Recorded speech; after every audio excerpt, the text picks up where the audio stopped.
Good afternoon. It is September 9th, 2025. You're listening to a little of column A, little of column B, hosted by Will Alimonos and co-hosted by Zach Bishop. How are you doing today, buddy? What is going on, Will? I have a opportunity for you that might be too good for you to pass up. Frontier Airlines, they're offering a Go Wild Pass. It's an all-you-can-fly annual pass for $300. You can buy it now. It's for the 2026 season, but they're going to let you start using it immediately. Do you think this is worth it, or do you think this is a massive trap? Where do they fly to? What's your big appeal about this? Is there just an immediate use you've already figured out? Now, Frontier is on the cheaper side. You do get a flight, but this does not include bags. This does not include seat options. You still have to pay for taxes and fees, so there's still a little more. But I just can't see how they're going to make money off of this without it being like everything's blacked out. You really can't go to any of the places you really want to go because, $300, it's right in the article saying you're going to pay $300 for a lot of just regular, like, one flight. So it's like, well, maybe you pay for this, and if you can get 2 flights out of it, then you've got your money's worth. Have you flown Frontier before? Are you familiar with them? I have not, so I was trying to figure out if you have flown Frontier to find out how rough is this? I haven't. I know I did Spirit the one time, and I wouldn't do it again. I was happy to pay the price I paid, but you got to realize that the people you're flying with also paid the same price, and nobody's ever happy. It's just a miserable group. So I'm not saying it can't be done and it can't go well, and that this isn't a possibility. I imagine by the time you get to actually take advantage of this, that they'll be out of business, or something will happen that won't allow you to do this, or they'll slowly up you with the cable sort of fees. I don't know. This sounds. There's a catch, right? Like, sounds too good to be true. There has to be. Is it just that they don't really fly anywhere? That your availability is just limited? It says 100+ destinations. Maybe they don't fly direct to any of those destinations. You can only go little puddle jumps here and there. Is that the flaw? That's what I gotta think. Is that it's like you sign up thinking, oh, cool, I'm gonna be able to travel for free. I'm gonna be able to do so much, and then. Oh, yeah, it said I could sign up, the day before, so you got in your head, like, oh, I could make a spontaneous trip. Like, normally, maybe it isn't just a major city, but maybe you get to go to, like, Asheville, North Carolina. It's not Charlotte, but, you're down there, you're going somewhere else, and you're thinking, oh, I could, make a nice little, weekend trip. And then, you try one week, and, oh, they're blacked out that week. And then, oh, no, like, I'm going to go, somewhere in New Mexico. And again, no, that one's blacked out. And before you know it, it's like, this is so frustrating. You just think, I just donated this $300. I'm never getting it back. Well, maybe this is the new bachelor party move here. Everybody gets this pass, and that's part of it, is that we're jumping from place to place. We're not staying anywhere long. Ooh. Okay, I kind of like that. Then there's kind of, if it's miserable, there's a camaraderie misery about it. Well, how miserable could you be as a group? Like, you'd have to be able to make your own fun. Like, there's... Or is this a next level bachelor party that spans like multiple weekends? Or this is one of those bachelor parties that's truly terrible, and it was like we spent the whole time with customer service, and we were in line. Nothing was on time. We didn't leave the airport. We none of our connections worked. We ended up doing everything backwards. Like it could be way more complicated. And maybe that's the flaw of this brand here, is that we're trusting that simple things like getting there on time and making your connection are being prioritized, and maybe they're not. I mean, you only paid $300. You couldn't have paid that much for anybody to care that much about it. Look how much more the other airlines are charging in comparison for those sort of assurances. Maybe I'm crazy.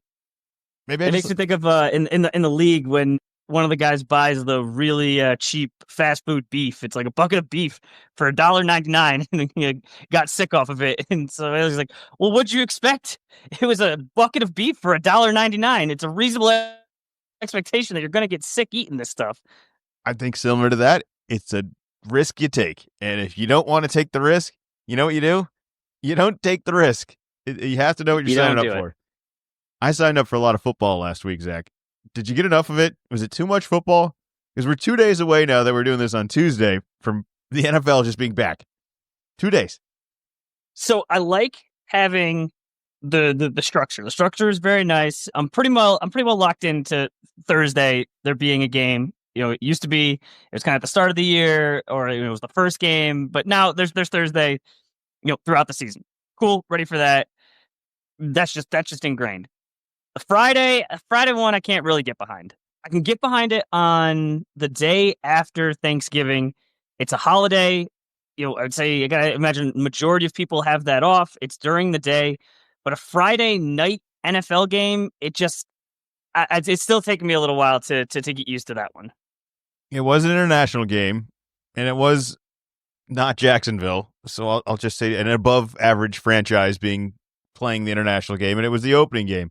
You think the travel is just easier to start off your season, or would you rather do this in the middle? Because in the middle, it sounds awfully inconvenient to be taking any sort of international flight and then getting back, and your week is just automatically shortened. Now, I know these teams, or at least the Chargers, are going to get an extra day playing on, I think, Monday this week. But still, either way, I think you take the first week over during the season, right? Like, I think I would rather do what they just did. Oh, for sure. Yeah. Yeah. So I think this makes some sense of, like, you have to get these games in there, and maybe this is some sort of player negotiation or just logical, rational scheduling of being like, you know what, let's just make most of the travel right off the bat. So I think both of those teams will be better this week than they were last week over there, but kind of a strange game. We'll get to those games. Should we do anything stick out from this past week? Was it a spit take? It was a lot of spitting in football. I think it has to be. I think it has to be only because it wasn't during the game, or I mean, obviously it's during the game, but it wasn't mid-game. It was, okay, football is going to be back. I got my TV on. I got my setup. All right, here we go. And the kickoff, and then all of a sudden there's a scuffle, and there's an ejection. It's like, there hasn't even been one snap yet. Like, this is all happening too fast. I thought we were going to ease on into this. Maybe run the ball up the middle. Just get your feet wet. And no, we're getting an ejection. And not just that, is the cameraman was all over it. He's got it zoomed in, and it's not. I feel like other times with the spitting incidents, his head moves and it kind of looks like that's how you would spit on somebody, but I don't really know. Didn't catch it. It's like, nope, this was very clear. That was just all sorts of loogie, just right in Dak Prescott's chest. Very fair for him to get ejected, but it wasn't just some guy either. He's one of the best defensive players on the Eagles, and I think it had an impact on the game where you're coming in, hey, we got this expectation, and then all of a sudden it's not, I got hurt midway through or something like this. It's like, no, he's just gone from the very beginning of the game. It's also not an injury that you prepared for the entire week. It's seconds before the game starts. You remember the game plan we worked on all week with the main guy doing a lot of the main stuff? He's gone on the fly, or just he's poof. It almost is like he got injured essentially. Like, it's just like you couldn't prepare for this missing piece to just not be there. It's at least up to that second. Like, it's so last minute and so unnecessary. Are people just spitting all the time? The amount of spitting that happened this week and getting away with it, like the idea that there aren't cameras. There's one in the sky. There's one in every angle. Like, who's getting away with this or thinking that, what consequences do I need to worry about that I'm comfortable enough to spit on national TV on another player and think that nobody's going to do anything about it? Well, then it goes a little bit deeper. They show Jalen Carter spitting on Dak Prescott.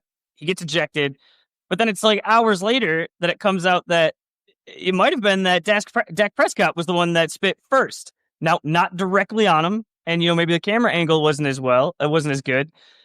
And then you start to think about it. Oh, okay, he got ejected. Looks like he's not going to get suspended, but it's like he spit on him. Super gross, but didn't hurt him or anything. We're going to have other plays that we're going to talk about where a defender hits the defenseless receiver. And that's just, okay, 15-yard penalty, we keep it moving. I mean, maybe Travis Kelce should be getting fined for hurting his own teammate. But I think for the grand scheme of things, especially he got ejected at the very beginning, one game. But with the whole spitting thing, I think that's why you have to eject it, just as, hey, this is gross, this is serious. You can't do this. You can't do this. It's super unsportsmanlike. If you want to go towards a guy that you tackled and flex, you want to yell, it's like, okay, I get it, you're adults, but the spitting, that's too far for me. It's gross. It's not accomplishing anything. I don't think you're any tougher for spitting on someone else either. If you think it's like a tough guy move, like, oh wow, don't mess with that guy. Yeah, he spit on the other guy. It's like, yeah, no, it's gross. It's not tough. Yeah. All right, should we move on to the picks? I didn't do so great last week. Do you want to gloat a little bit this week? Hold on. The last thing before we get to the picks. So the spit happens. I'm get distracted by that, and almost at the same time, we had two other.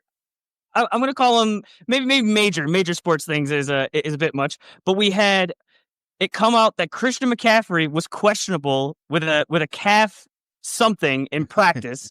Turns out not a big deal at all, but like, all the fantasy stuff is just melting down of oh, we're doing exactly what happened last year of all of a sudden right before. And then also to make it the trifecta, Caitlin Clark announces that she's done for the year.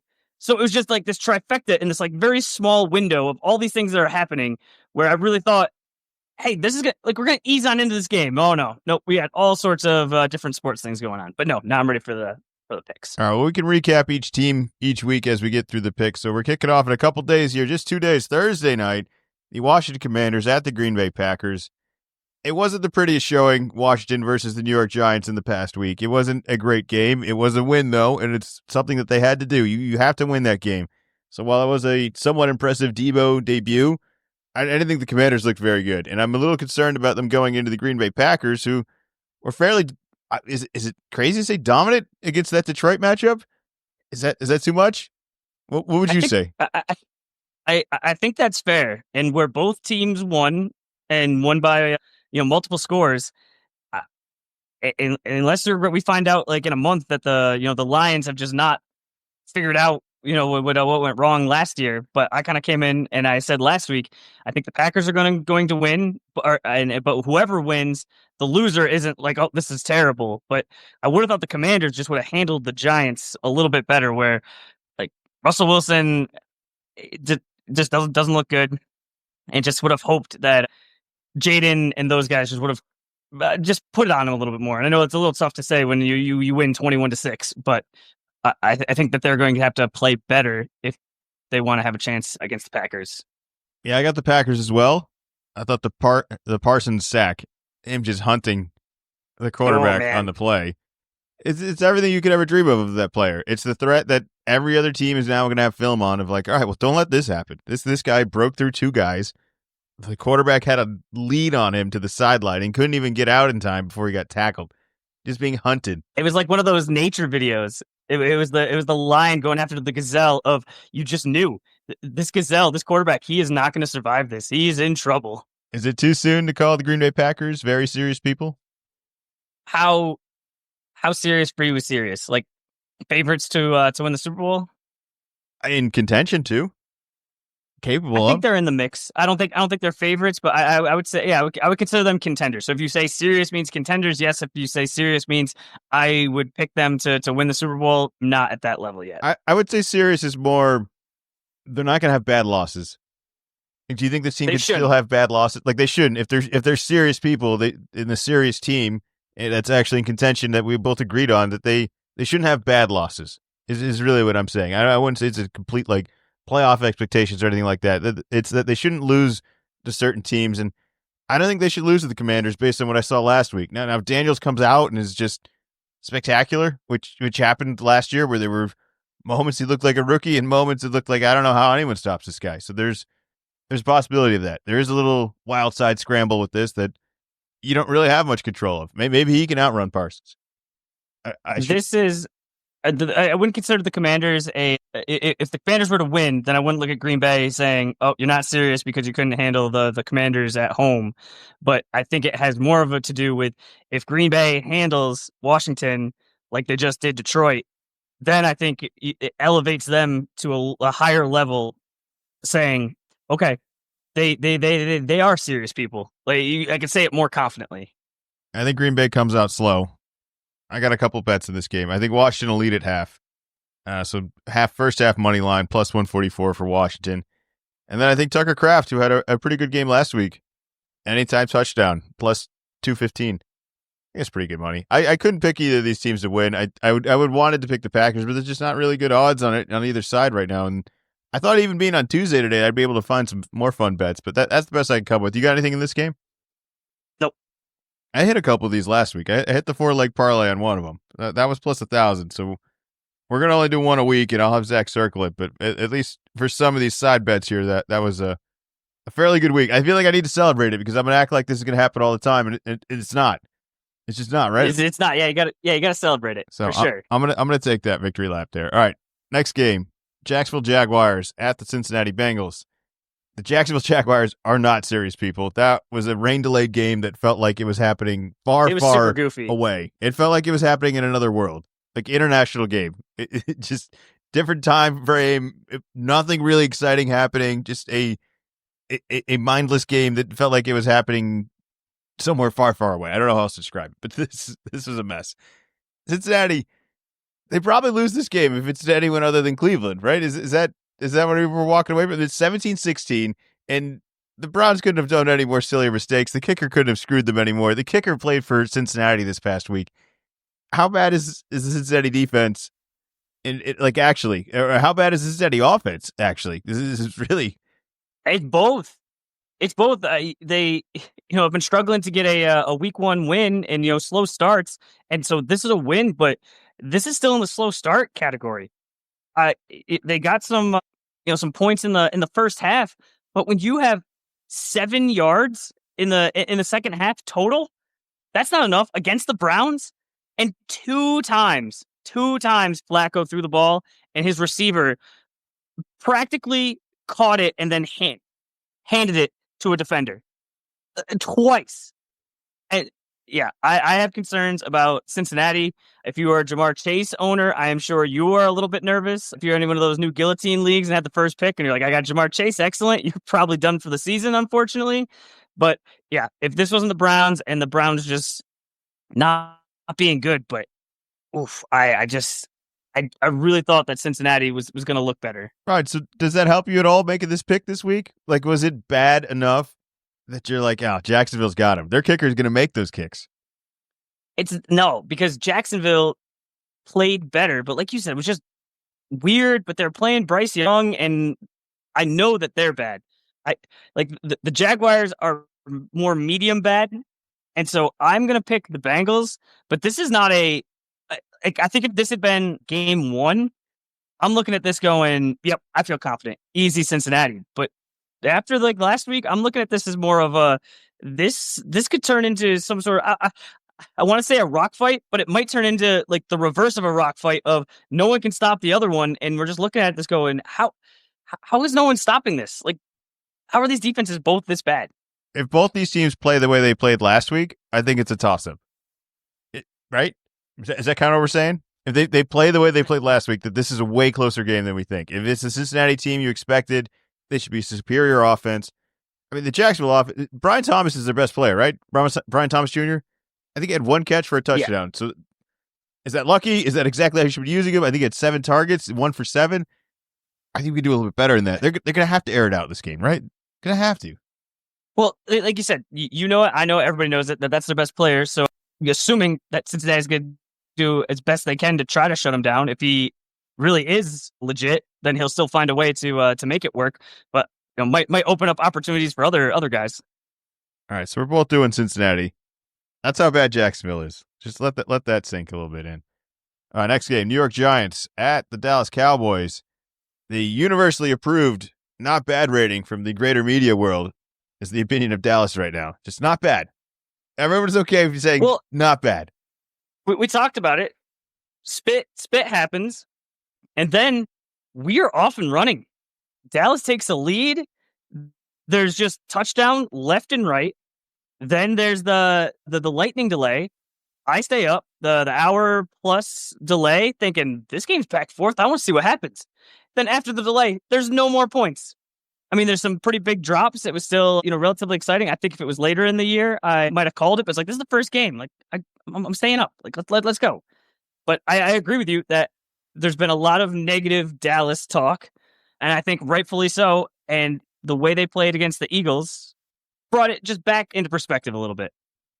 The defense was solid. And if you look around at some of these other offenses in the league, some of the other teams we may have already talked about, some of the opponents that the Dallas is going to face this week in the Giants, you could just say, at least offensively, at least we don't have those problems, right? At least they could say that. Look at what the Giants are doing over here. Russ looked old. Russ didn't want to get hit. They had no offensive threat. This wasn't a fun game against the Commanders. We already talked about how lame that was, but see, I thought Dak was able to get it to CD, and CD had a couple of bad drops down the stretch that I think because it's CD, you expect him to catch it, but they were difficult. There were chances like he was going to get really hit, so that's going to happen. But I think more often than not, he's going to come down with those passes, and I think that changes the whole game. I thought the fun thing about Dallas is that they didn't really play it safe. Or at least I didn't get the feeling they were playing it safe. I thought Dak was slinging it. You said there was a couple drops. That's bad luck. I thought the Giants played it safe last week, and that's what killed him. Like, why is the New York Giants playing it safe with Russ, acting as if they shouldn't be some wild card team out there? Like, they need to be dangerous. They don't need to be boring and playing it safe. And if they keep playing Russ out there, that's the flaw of all of this. Like, even Jameis didn't even suit up. He's not even on like the backup line here. Like, let's just move this along already. I've seen enough. I said last week I thought Russ was going to look better, and Rodgers kind of did. I'll eat that later, but. I think it's a wrap. Do you want to see more of Russ? No, but I haven't wanted to see more of Russ for a couple of years now. But I think it's too early for Jackson Dart. It's too early. Well, if they want any chance of beating the Cowboys, which I think with Dart they would have a chance, but if they're not going to do that with Russ, I don't think they have any chance. I'll take Dallas at home for all of the reasons of being just fine, not bad.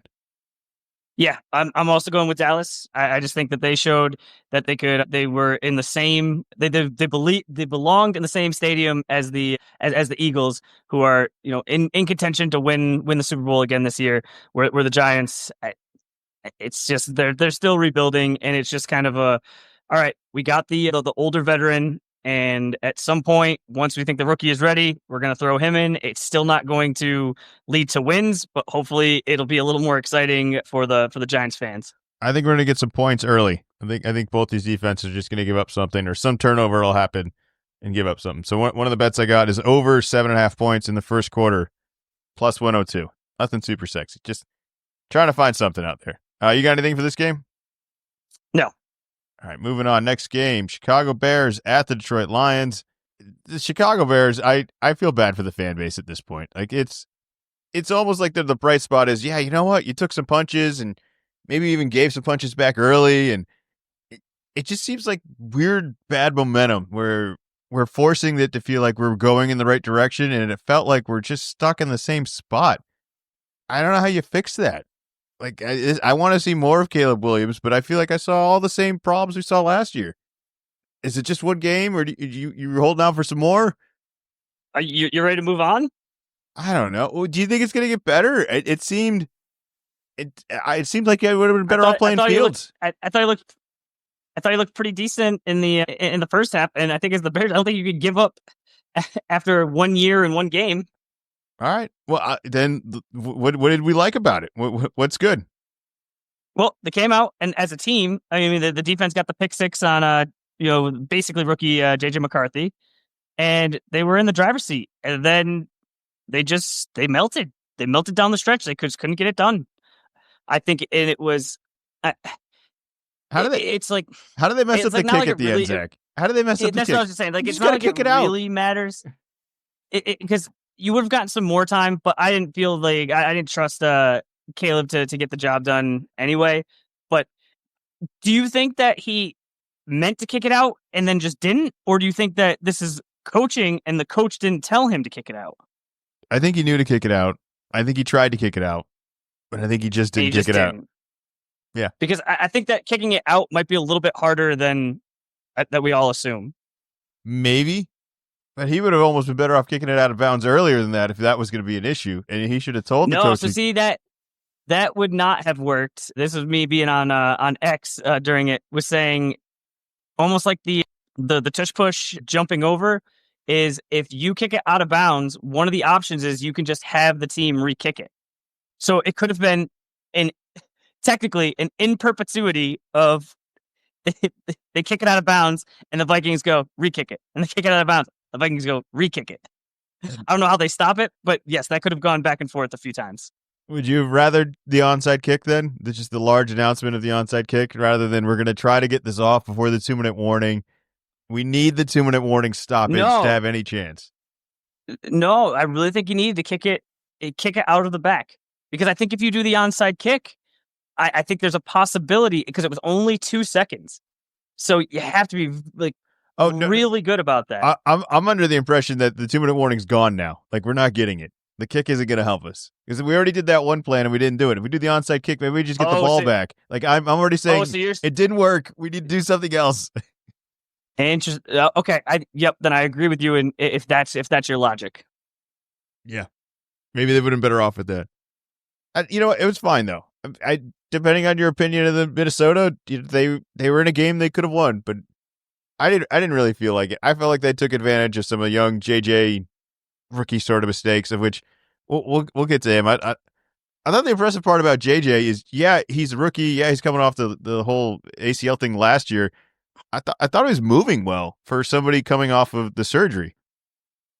I thought the second half obviously went way better than the first half. The first half, it's up. This guy's terrible, all this and that, and it makes sense. He's a rookie. But like again, I'm just gonna call him a rookie this year. I know he didn't play last year, but it's like the Ben Simmons situation. Like this guy's probably eligible for rookie of the year. So like, all right, basically it's his first game playing, and it's gonna take a little bit. Like all these other guys, you sit and you watch and for a while, and I think even sitting at home and watching is different than being on the sideline. So, all right, he gets out there and to be able to have the poise to then lead this back, especially where you're seeing last year's quarterback out in Seattle, not really look so good. So you're wondering, like, hey, is this really, the coach part of this? Maybe. Bradford or Darnold, not Sam Bradford, Sam Darnold, where he looked really good last year. And now JJ McCarthy, at least in this one half of a game, showed some flashes. So it's like maybe the coaches, maybe he really is a wizard. Maybe he was able to take on. There's not a lot of teams that win as many games as the Vikings won last year that say thanks but no thanks to the starting quarterback. It's true, but they also kind of already committed by drafting McCarthy. Were they supposed to eat that pick? We just let that sit over there. I mean, you could have you could have sat longer. Other guys have sat longer.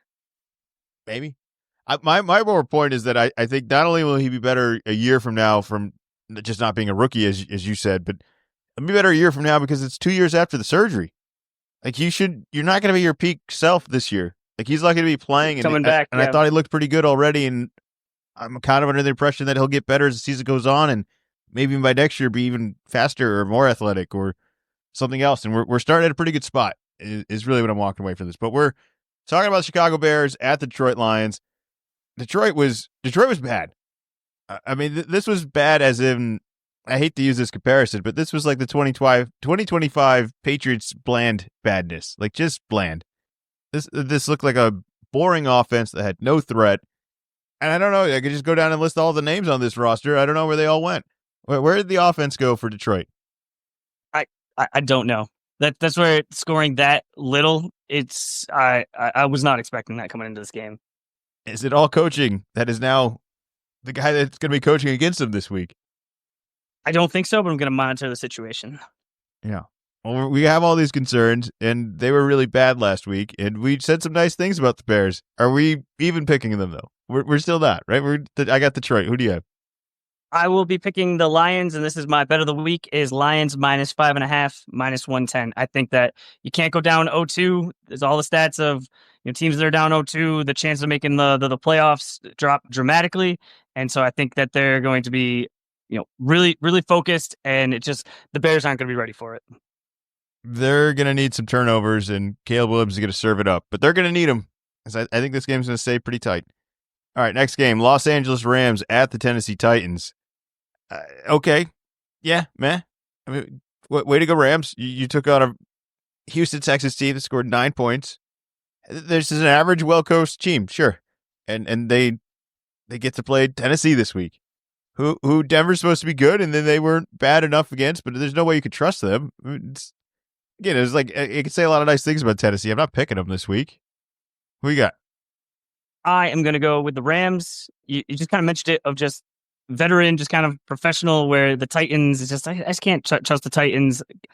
I mean, I think I could be wrong. Did some okay things, but I mean, he's still a rookie. He's still figuring it out. And I think that the Rams will just be able to just kind of be like the big brother and just like, hey, yep, you may figure out in the future, but for right now, just no. If Tennessee suddenly I think it's puts up more. I think it's points, more on the Broncos. The Broncos are disappointing than the Titans being better. that might be true. That might be true. All right, that brings us into the next matchup here. This is a sponsored segment here. This is the New England Patriots at the Miami Dolphins.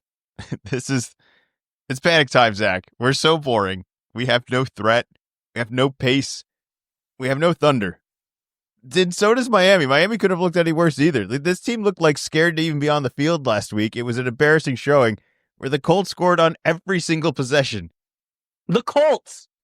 Can you remind everyone who is the quarterback for the Colts? Is it Peyton Manning? No, it's not Andrew Luck is it either. Someone younger than Peyton Manning? No, it's not even anybody with like a good record or a history of one day way back when this guy was a real threat. It's Daniel Jones.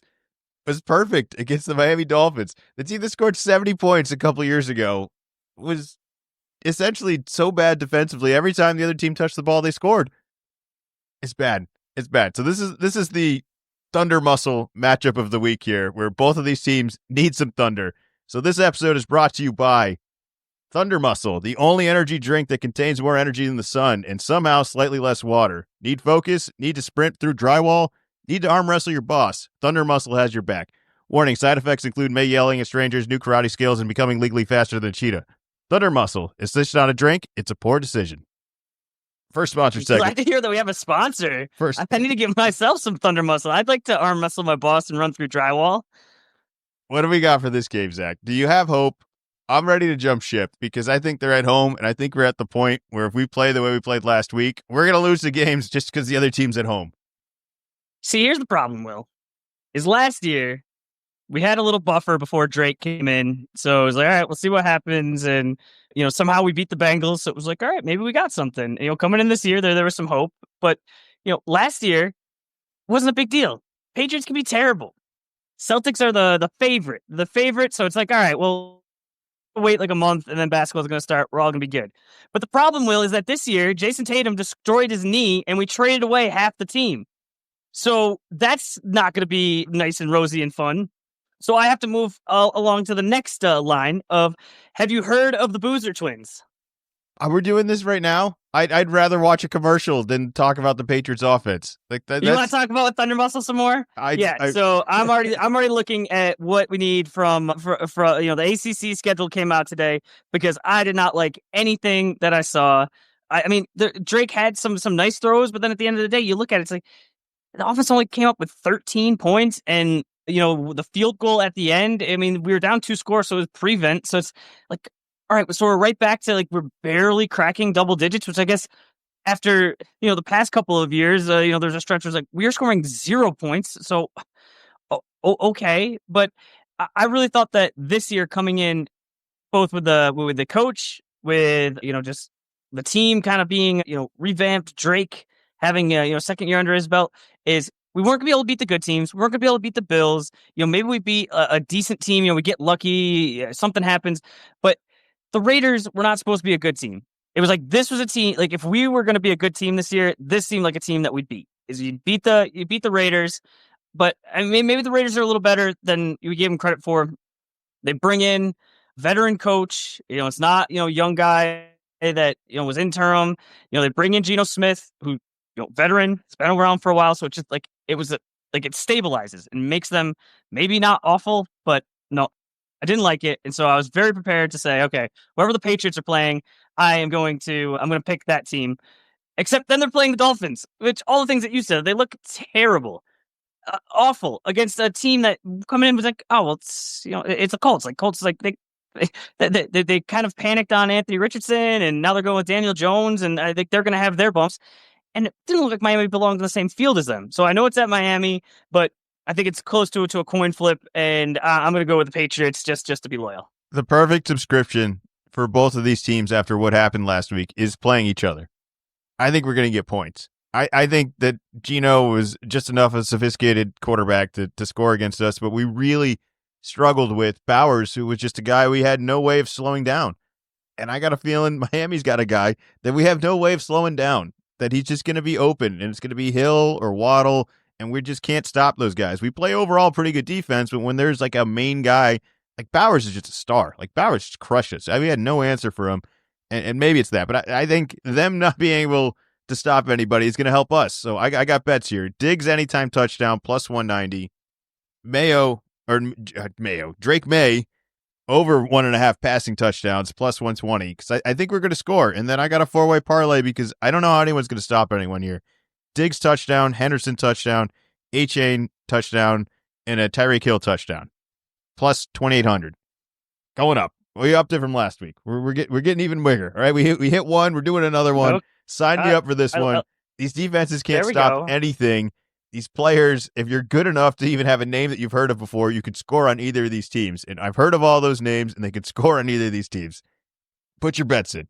I did like how Booty played out there. I wasn't expecting him to kind of be the main guy, but 103 yards on 8 targets. But on the exact opposite side, you got the guy Demario Douglas, and somehow on 7 targets he gets -2 yards. It's just like, all right, well that's not a recipe for success. But hopefully, playing against Miami, that could do much better.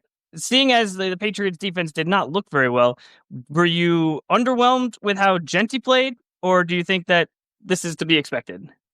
I think we had. I think they probably could have used Genty more, but why?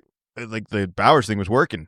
Like I think that every time they needed a big play or it felt like we were inching a little bit closer or really about to maybe even take control of this game, it felt like Bowers just made a play and it was something over the top. It was something crossing over the middle. It looked like all these plays which we saw a guy chasing him, but not even near him. Like didn't it feel like he was open anytime he had one of those big plays? Every single time, especially down the stretch. Every time he got the big plays on the 3rd and long. But I'm just looking at it, and Genty had 19 carries for 38 yards, so it's an average of 2, which is not very good. Can blame it on the line. I just would have thought. I mean, he gets the touchdown, so like for your fantasy day, it looks a little bit better. But if he doesn't get that touchdown, I'm just wondering if you're looking at it going, all right, you drafted him high in fantasy. It wasn't like the Patriots where we're shutting everybody. Would have thought based off his college that there's some sort of 40-yard run in there or something. All right, I'm walking away from last week thinking, maybe the Raiders are actually a pretty good team, and I think they saw that. I didn't feel like they got lucky. I didn't feel like we really handed them over the game. I just feel like they were sophisticated enough to just beat us. And I feel like Miami was terrible. So based on all that, I'm still going with the Pats. I'm buying in for at least one more week, but this is a game that I see it's a very predictable loss based on what I saw last week. Miami just has guys that are going to be able to get open that I don't think we're going to be able to stop. And I don't think we're going to be able to score with them once we get going here. But I think the floodgates will open early, and then no one will know how to run an offense at the end. And maybe we can just inch out like a field goal for a win or something like that. But that's enough time for all that. Thunder Muscle matchup of the week. Sponsors not included every week, but we'll keep it on going for that. Next matchup, San Francisco 49ers at the New Orleans Saints. You mentioned the drama leading into this game of McCaffrey potentially not playing again back-to-back opening weeks of the year and being like, just how do we have all this information, all these ways of communicating, Zach? How is it possible that this guy up to 3 days before is suddenly maybe questionable to play this game? And then he does play. He comes out and has an amazing game. Just kills it. Has 22 carries, has 9 receptions. Like the 49ers can't even help themselves. Like he might be a little banged up. All right, nope. Full workload. Let's go. But I thought that I thought they looked good. The problem with the 49ers is, of course, coming out of the game, now McCaffrey seems to be their only healthy person. Ayuk is still hurt. Kittle's getting put on the IR, and Brock Purdy is questionable. So it might be the Mac Jones show very quickly in San Francisco. And I think as Patriots fans, we are probably the most aware of what that means for the 49ers. Hey, I think any quarterback in McCaffrey in that line is good enough to beat the New Orleans Saints. New Orleans, they weren't even that bad for as low as the expectations were. I think they actually surpassed them last week. They looked like they at least belonged right in the mix. They looked like they belonged on the field. They had a final drive. That's why I never want to trust the Cardinals. But they were driving down and had a chance. And, Spencer Rattler almost had it. So let's just hypothetically say it is essentially backup versus backup. I refuse to call anyone in New Orleans a starter. All right, I mean, they're technically a starter, but yes, backup you're not versus be a starter backup on any other team. Let's say we don't have Purdy. Is that Are you leaning a little bit more New Orleans? Like I still can't do it. I still look at like the importance of what San Francisco needs to get out of this year and what New Orleans is trying to get out of this year. I just don't see it. I don't want to bet on it. But I think if it does end up beating that, it's possible. I just feel like you're a fool for picking it, though. I feel foolish for picking New Orleans, so I'm not going to do it. I got the Niners. I will not be picking the Saints either. I will still go with the Niners because even though I've seen what the Mac Jones show entails, I think that they might just go direct snap to Christian McCaffrey for a quarter of the plays just to keep it out of his hands. And I think it'll be closer if they're missing out on these stars, but even without them, they're still better than the Saints. All right, next game, Buffalo Bills at the New York Jets. The comeback kings, Zach.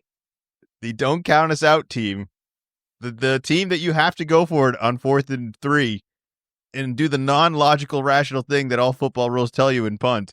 Because you know what could happen? They could score in seconds. Unbelievable. There's a lot of people blaming the Ravens in all of this, but I want to credit Buffalo. Do you think it's anything else? Like I think that game was over.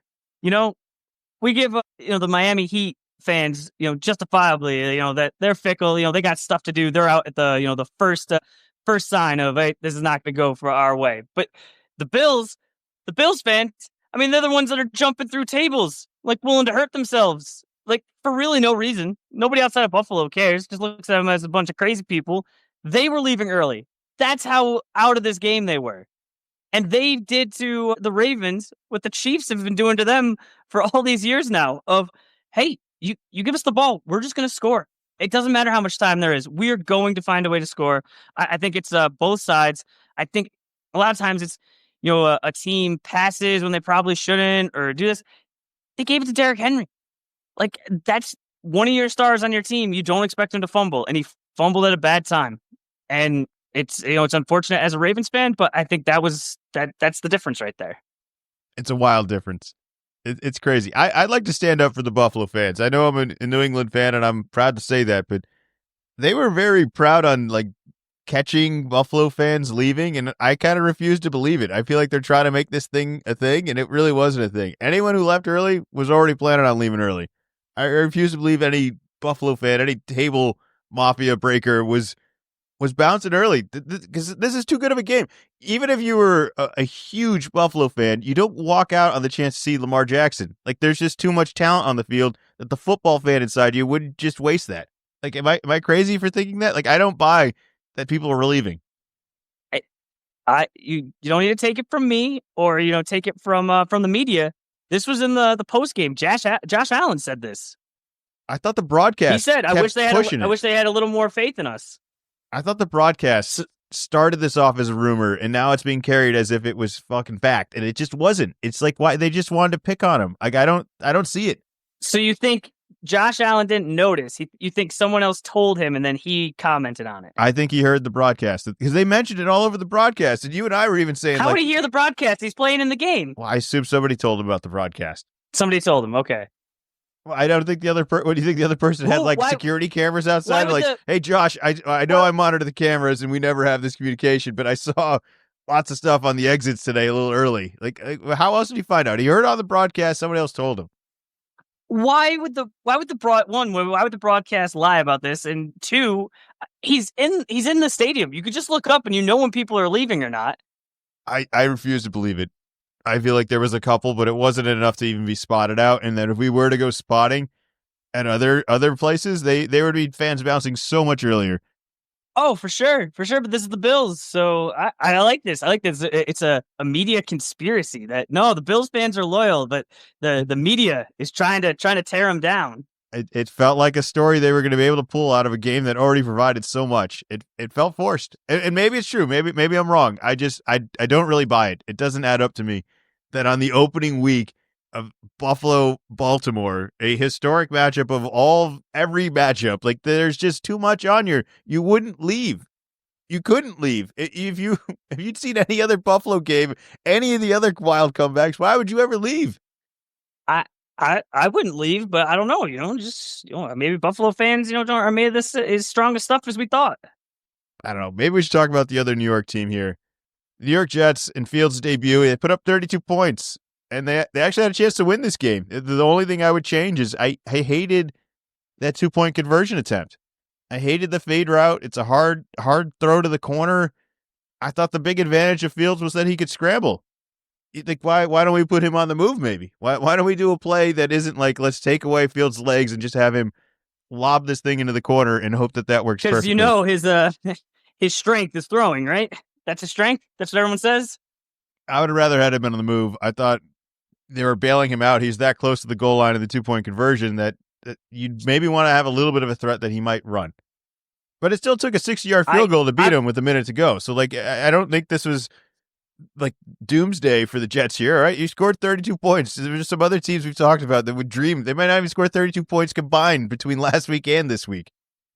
I think both of these teams came in, and the thought was that, maybe not elite defenses, but definitely the Steelers. Like, oh no, Steelers, they're a defensive team. Like, it's gonna be decent defense, and like these offenses, like, oh, there's no way this could be a rock fight. I mean, we were even looking at, I got to visit you this week for the first weekend of football, and you have a sweet setup. So we got to have all the stuff that we wanted. And then we were trying to decide, hey, what game do we want on the third screen?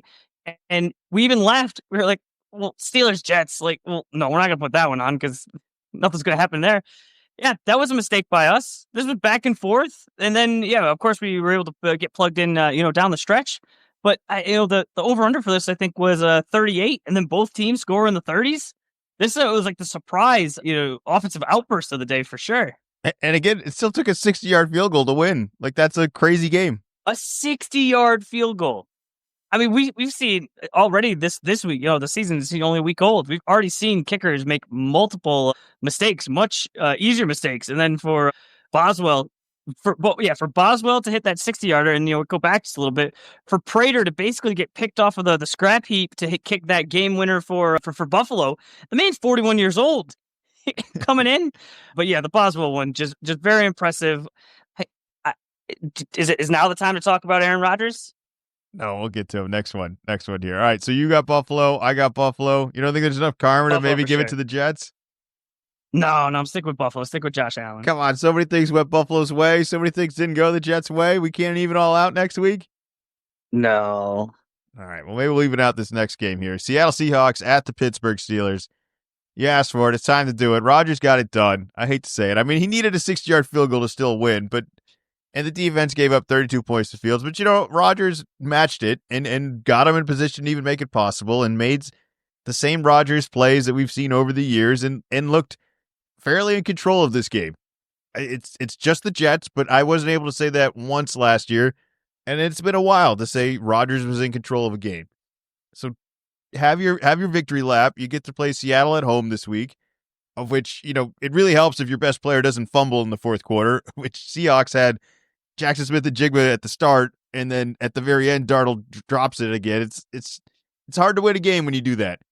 But Seattle only held the Niners to 7 points up to 9 minutes in the fourth. So I think Rodgers could have a hard time here. I got Seattle in this one. I think that defense is legit. And if you don't have 2 fumbles in the fourth quarter, they probably beat the Niners last week.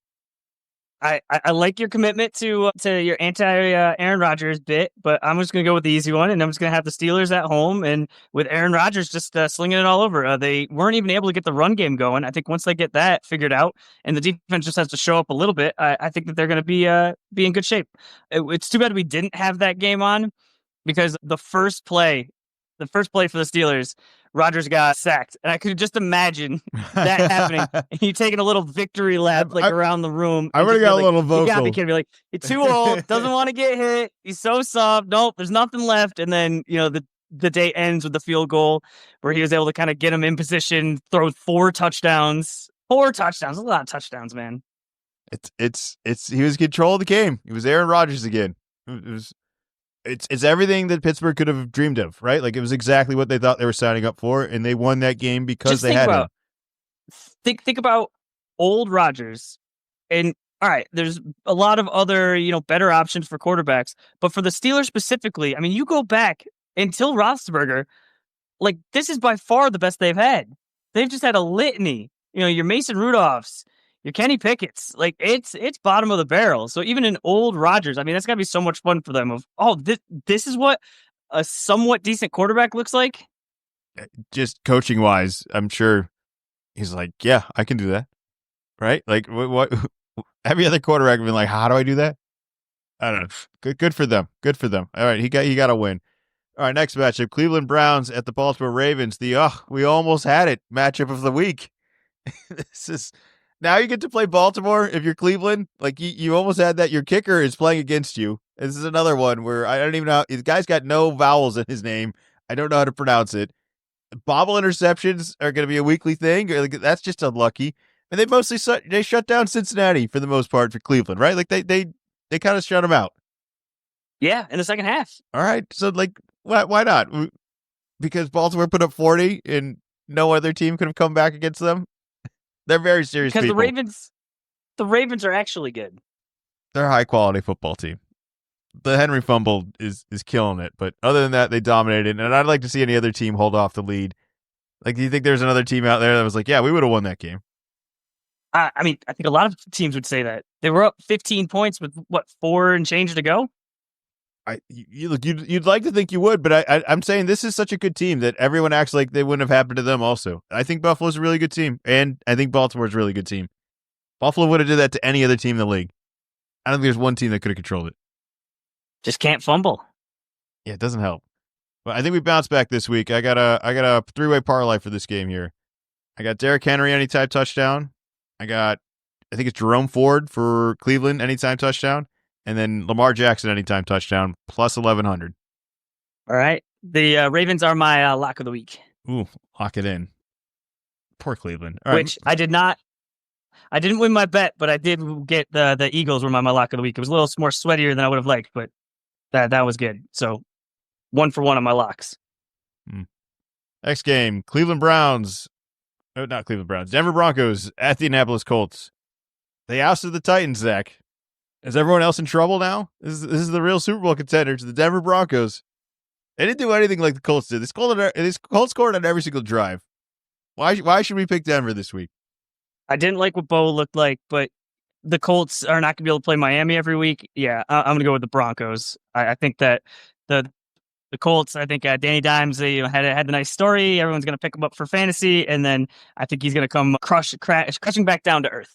I think that's going to happen too, but if they win this week, I'm in on the Colts. Like, I'm in. Okay, all right. I'm going to be in.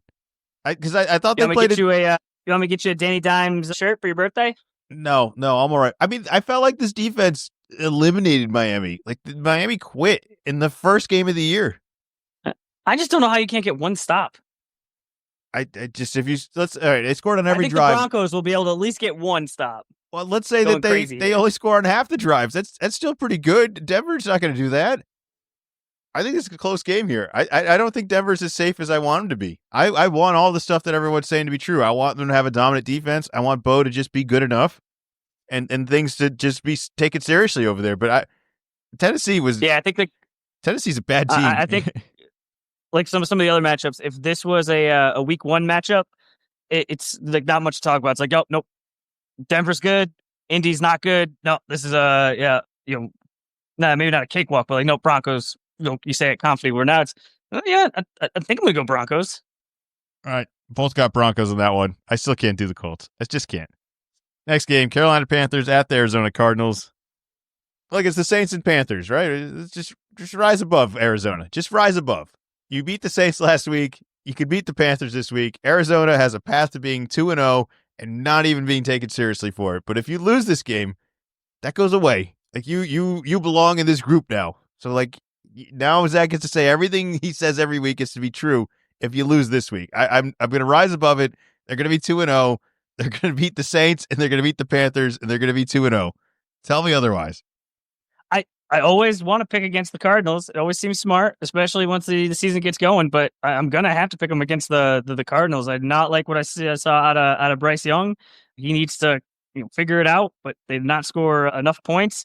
And I think that the Cardinals, like they're better than they're at home and they're better than the Panthers. So I'll have to look forward to the future when I can enact you don't pick Kyler and the Cardinals, but for this week, I'm going to pick them a second time in a row. All right, next game, Philadelphia Eagles at the Kansas City Chiefs.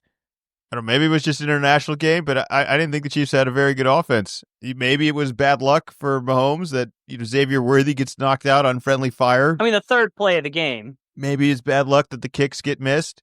Maybe it was bad luck that Kelsey's best play was taking a punch from the other team for 15 yards. I just didn't love anything that the Chiefs were doing.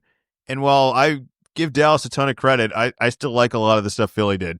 I think Philly's a good team that played a good game against Dallas, and I'll give Dallas credit, but I'm not going to start questioning Philly anytime soon. I like what Philly's doing.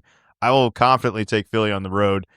And you could say all you want, don't bet against Mahomes and all that, but like what happened last week, and they're going to play a way better team this week, it's going to be a big change. I'm going to be seeing a very different Kansas City Chief if you're going to have a different result for me. I think you will see a different result. Because my initial thought was, that's exactly what I was going to say. Oh, you don't bet against Mahomes. But that's what I said in the Super Bowl, and I was very incorrect on that one. But I think that based on the Super Bowl, I think that the Chiefs are going to be hungrier than the Eagles. I think that they're going to be able to come in. I think Mahomes, got embarrassed last year in the Super Bowl, and so I am going to pick the Chiefs to win at home. I'd love to see it. I don't like rooting for Philly, but the eye test just doesn't let me.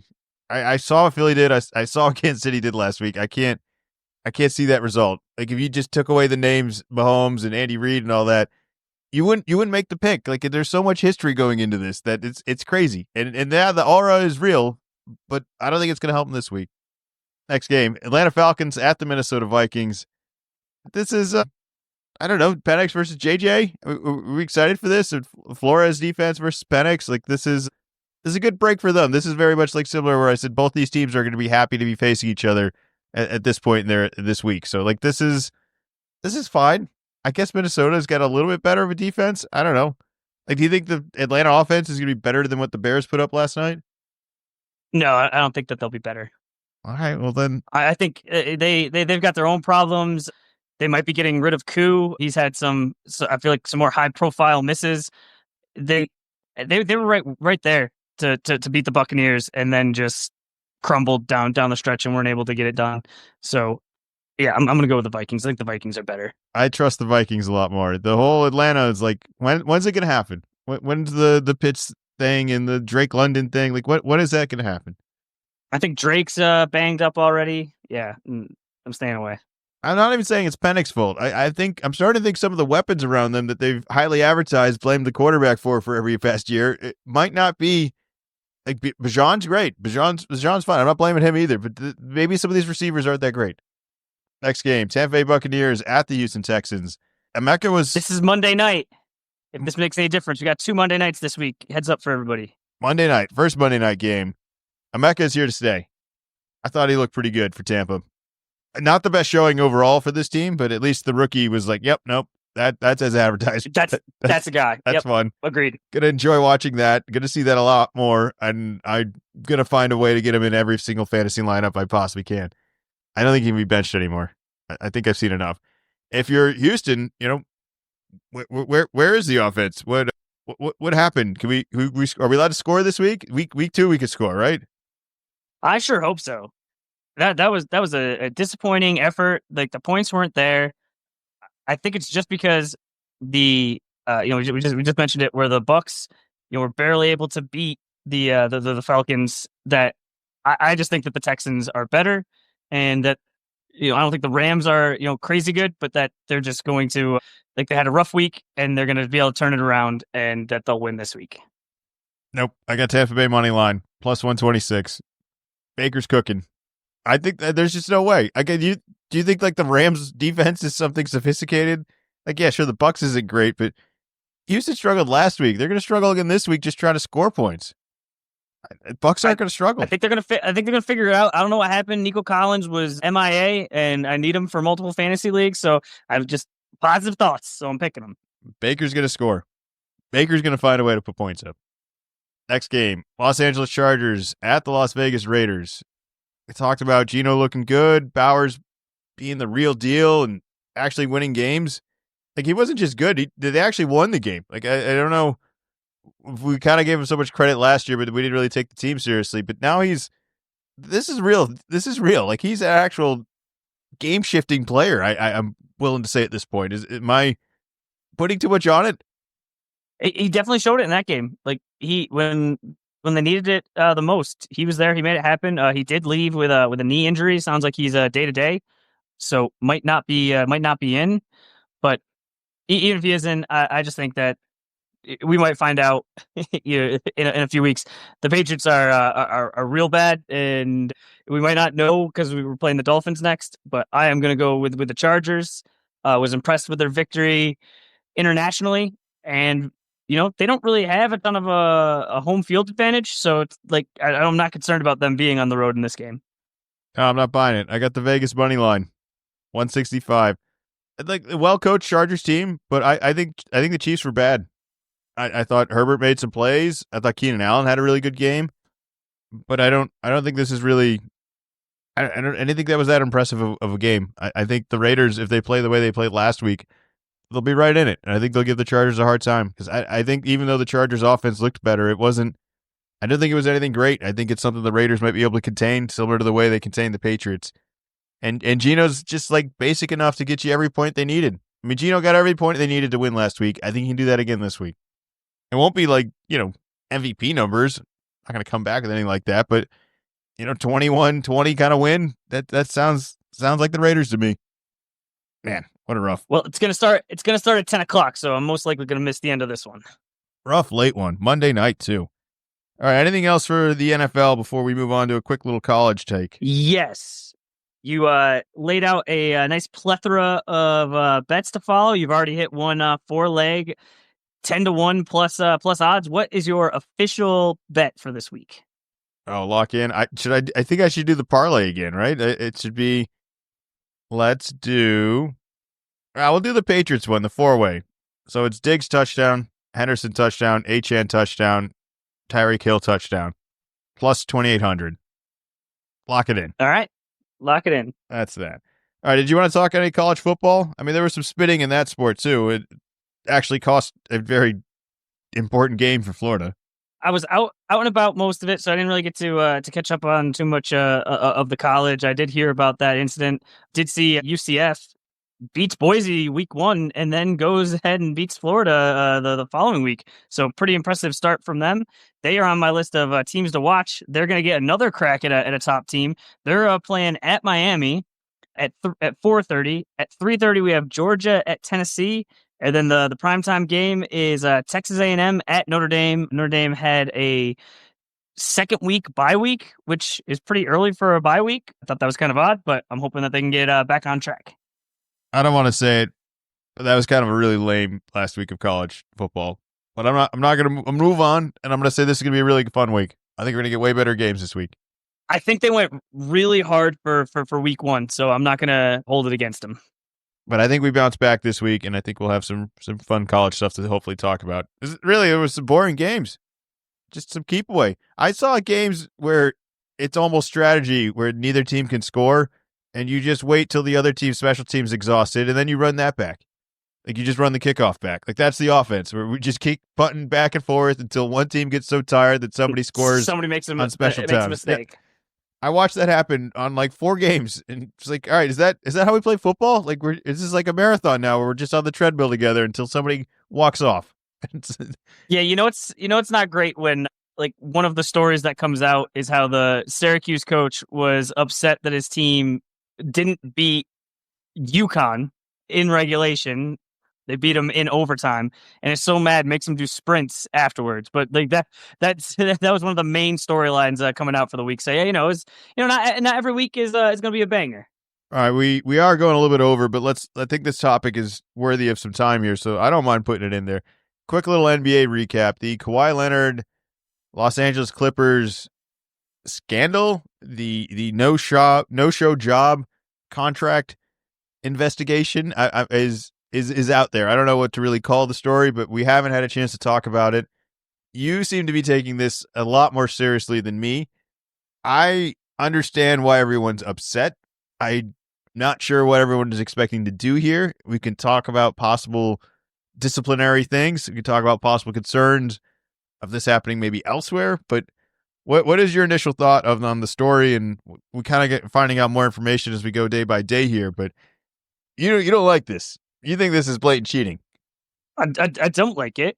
If it's true, it is very, very bad cheating. There's a salary cap in place. You can only pay guys to play basketball. There's, the Celtics are, we had to trade multiple guys, not for basketball reasons at all, but because they were making too much money. So it'd be really nice to just say, hey, we'll just pay you with this money from this other fund over here. So Pablo Torre finds out, podcast comes and shows a paper trail that it sure looks like the Clippers were paying this company Aspiration, which is a company that plants trees. Sounds like the company was also kind of fraudulent on that front. So there's almost like multiple kind of things going on here, but it was that the Clippers were paying Aspiration, and then Aspiration was paying Kawhi. Now that on its own isn't like the most unusual. There's different, agreements that go on. But this specific take was he was getting paid $28 million. And I was seeing another headline that said, hey, actually, that's only half of it. Like there was somehow it was actually double that. So whether it's 28 or double that still, to not do anything. And it just seems like was it this like mismanaged of you could have just had him make an appearance. You could have just had him throw out a couple of tweets. Like there were other celebrities involved with this that threw out some tweets. And so even if you're wildly overpaid, at least like there was some sort of effort there. I didn't get to fully look into it, but there was a article that just came out before the podcast alleging that Kawhi's uncle in 2019 had requested almost like this deal.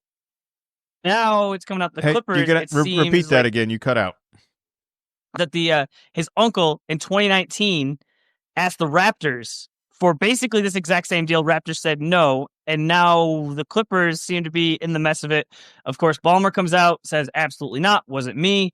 Mark Cuban comes out backing Ballmer, saying Ballmer is like an incredibly successful businessman. Like this is so like foolish. Like he would never do this. But when you're trying to win, I think sometimes you do stupid things and you think you can get away with it. I will be interested to see how the NBA handles this because this is not good for the NBA. I don't think the other owners, they don't want this. The Clippers for sure don't want investigations into their books. No one wants a deep dive into your finances. But almost like the Donaghy situation with the refereeing of the best possible way is to make this go away as quickly as possible. But I think if you have a team that is circumventing the rules, it has to be punished. It has to be taken care of. This can't be oh, well, yeah, this just kind of happens and, it's not good. So we'll see what the investigation, comes up with. But I very famously, when the last Clipper scandal came out, said, this isn't really a big deal. This is going to blow over. Turned into a huge deal. Guy had to sell the team. There was almost a playoff boycott. So, yeah, I have a very good track record of calling these things out. But yes, I think this is a big deal. All right. So Kawhi signed a contract with the Clippers for less than the max. And you're saying he would have taken the max somewhere else if it was offered to him. But because they were able to offer him less in this side deal, he stayed with the Clippers. He didn't want to stay with the Clippers. He had to stay because of this special deal. He wanted to be with the Clippers.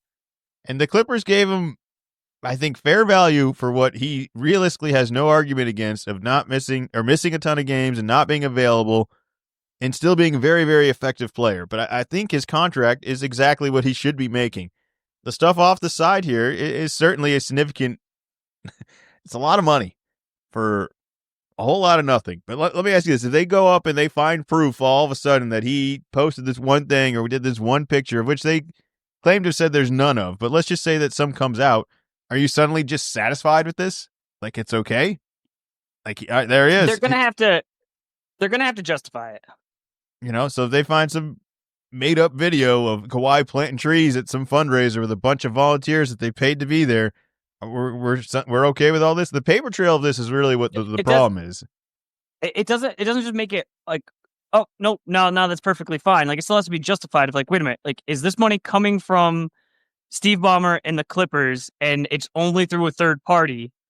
Where it's like, that now this doesn't look all the way right. But if it is somehow separate. Like I'm going to have to be convinced. So you think that teams and players shouldn't? That we need to start policing this. That the business that they're conducting, if there's an affiliate in there, we shouldn't be allowing that, because that's a big invasion of abilities that they have to make money off of, that you're suddenly saying take that away.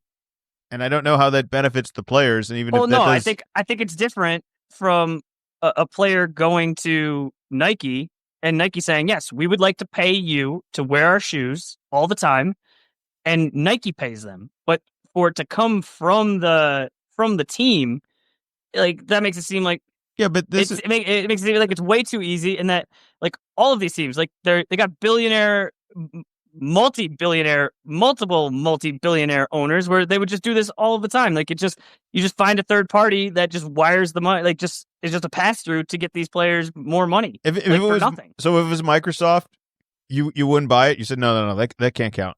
Kawhi Leonard can't have a Microsoft deal. Ballmer owns Microsoft and has enough stock in all of this and blah blah blah. All this that's a conflict of interest. You can't do that. He can't be this.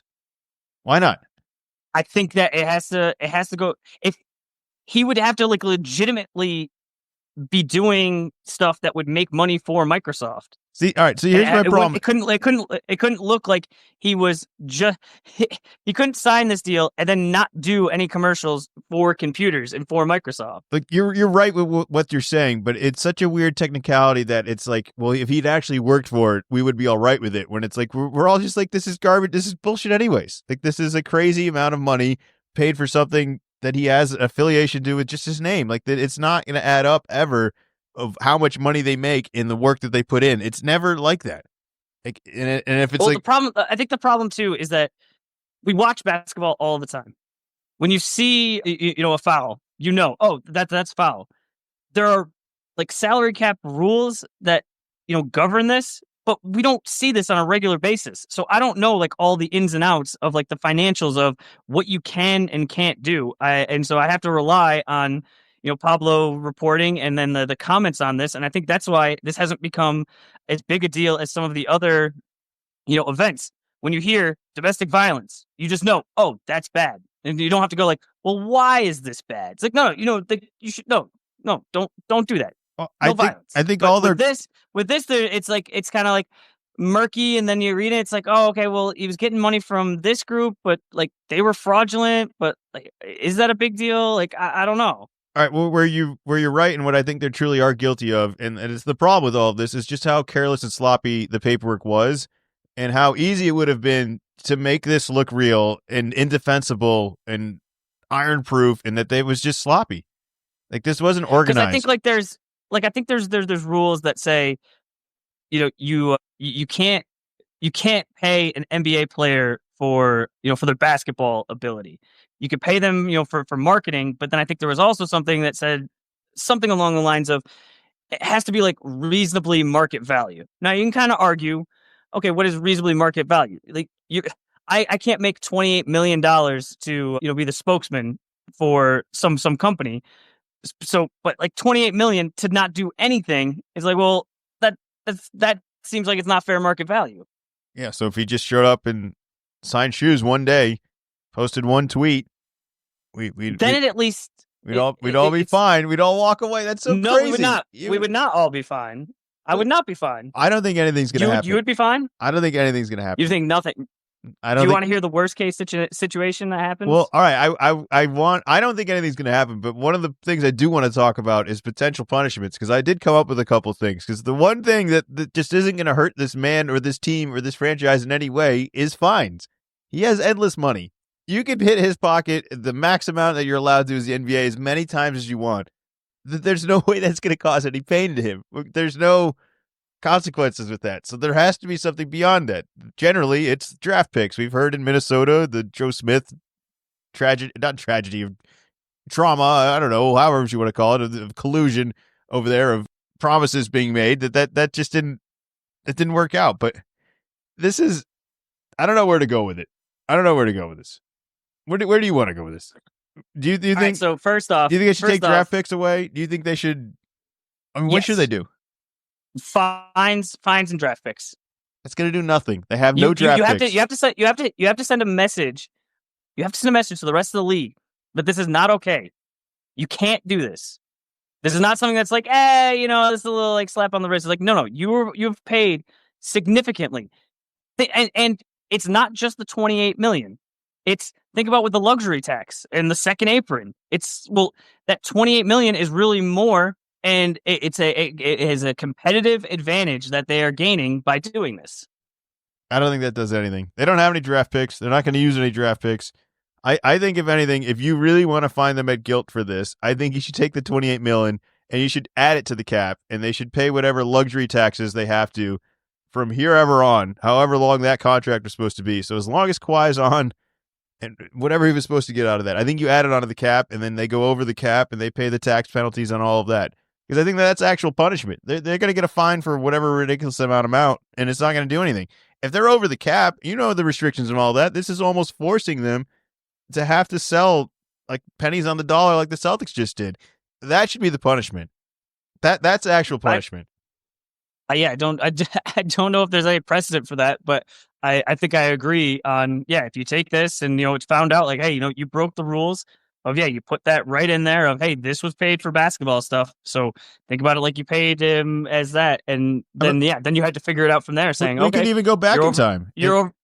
You're over the second apron. Okay, that means this, and this, and you didn't think you were, but now you are, and now you got to figure out. Okay, what are we doing with the rest of these guys? We'll go back every year from wherever this starts to wherever it begins now, and then we'll add it right in there and be like, all right, you were over the cap technically now because this goes in, and you owe us this, and also any move you made after that was against because you were over the cap, and you're fined this now. Like, I'm just saying, there's so much more we can get at you with that'll actually hurt the franchise than just ruining the money. He's hoping, like, part of me's thinking like he's almost hoping that they're going to be like a giant fine and 2 draft picks that the only 2 they have remaining that aren't even worth it are just going to be gone. And he's going to be like, I think this is still worth it. I still have Kawhi Leonard on a contract that's a better deal than if he was on a max. I still have tons of money, and this team is still together. And we're still under the apron. Like, this is... I don't think that justifies the advantage that they've gotten. I think they would still do it if that's going to be the punishment. That's why the punishment has to be a deterrent for other owners. If any other owners are doing this right now or thinking about this right now, to say, like, you can't be doing this. Like, this is a fundamental rule. It's not a basketball rule, but it's a fundamental rule of the league. And what they're trying to do, we're dealing with this first and second apron to make things more competitive. And if you're going outside of this, it's a real problem for the integrity of the league. I think it's happening everywhere. I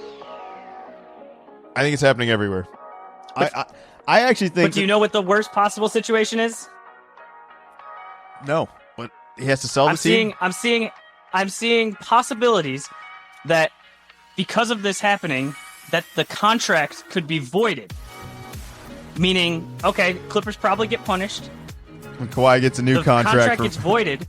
In that situation, you know who has enough cap space to figure out to get him? The Lakers. So this could all go down, and now all of a sudden Kawhi's on the Lakers. That's the worst case scenario. I think it's funny to assume that that's going to be the advantage of them. But I don't know how it's going to play. I don't think anything's going to happen, though. I don't think it's going to happen.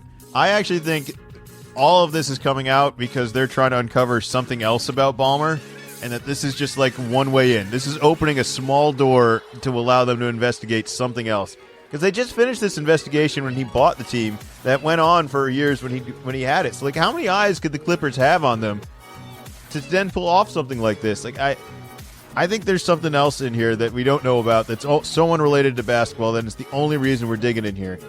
It's very strange. Like, why did this leak? Well, they're doing an investigation, and hopefully we'll have some more information for next week. Yeah. All right, got 30 seconds here. Josh Giddey signed a big, massive contract to stay with the Bulls. Do we like it? $100 million, 4 years?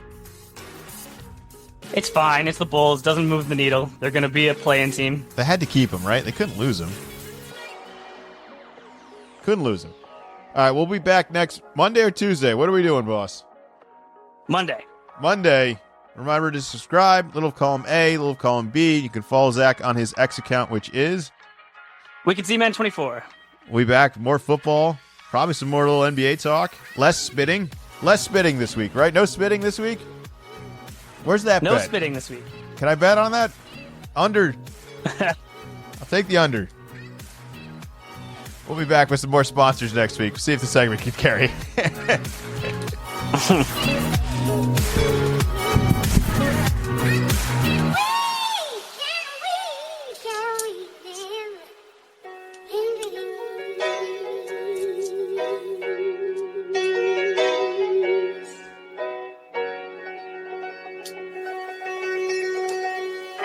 Little column A, little column B.